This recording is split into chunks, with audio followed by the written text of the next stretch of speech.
Okay, so pretty much we are here to discuss how our lesson went last Thursday. So basically, to do a quick recap, we all did a theme on Six Flags about the students going next week for their trip, and our unit was probability. So let's quickly just kind of give some highlights and lowlights, I guess, of each of our lessons. So Monique, why did you develop the lesson plan the way you did? What did you hope to achieve from this lesson plan? And also, how often did you expect or anticipate responses from the group when you taught? Did the group respond as expected, or were there any unexpected responses? Well, I developed my lesson to be more so mainly a group activity so that the students will be engaged in the lesson. Is a different way, a different approach that the other students could see as well. With the lesson, I hope to achieve the knowledge of how to build tree diagrams. The day previous, we were supposed to talk about tree diagrams and how to construct them, but on day 2 with mine, I wanted to actually construct the tree diagram. This is why we do what, this is how we do it. With the unanticipated responses, I did receive those, which was, replacing using the different rides more than once. So I quickly corrected that. And then also, one of the other unexpected responses was that one of the students was, they were like using the same ride over and over again. So it kind of threw me off, but we kind of regrouped, and at the end they got it. It was cool. So that's what worked well. So it was a good lesson though. So Steve, how did you engage the students in your activity? Well, in my activity, I allowed the students to participate in a coin flip scenario, and I asked them to report the outcomes, and then we combined the outcomes and we analyzed the data to see if it matched what the calculation should predict. So I wanted to see if was there anything different or the same that you have done looking back on it?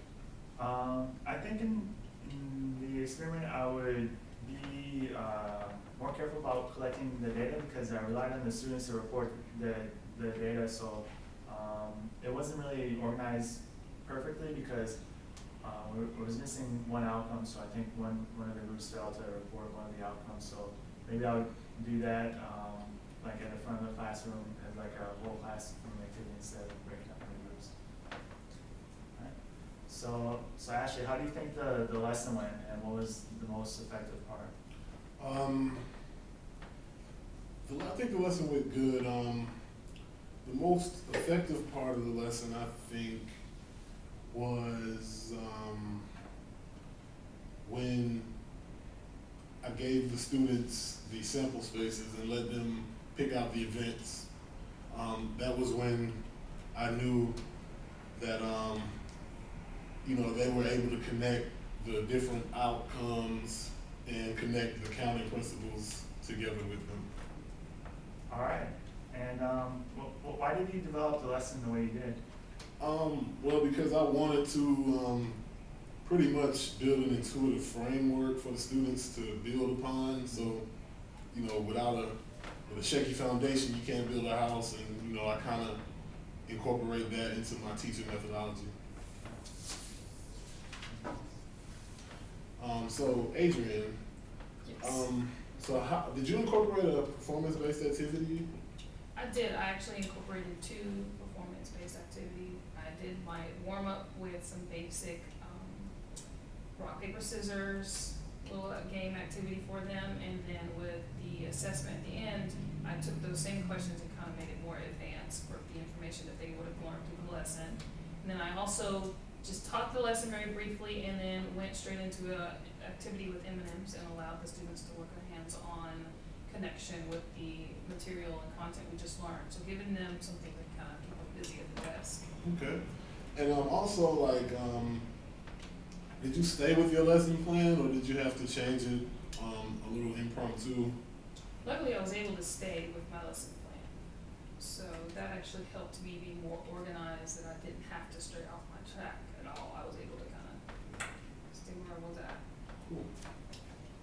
All right. So, does anybody want to add any additional takeaways or something that we might all can improve on, or something about we all liked that we did, or just briefly about each other, a negative and a positive? I just want to say good job to everyone.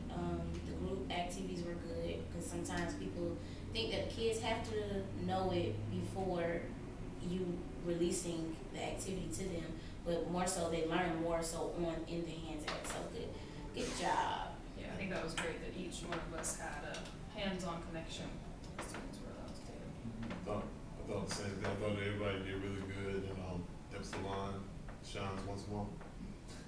Yeah, I agree. I think, I liked all the activities and it was a great learning experience.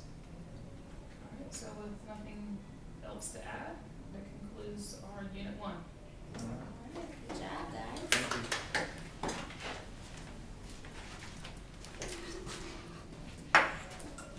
Yes, it didn't cut off. It didn't cut off. Thank the Lord. We'll turn it off.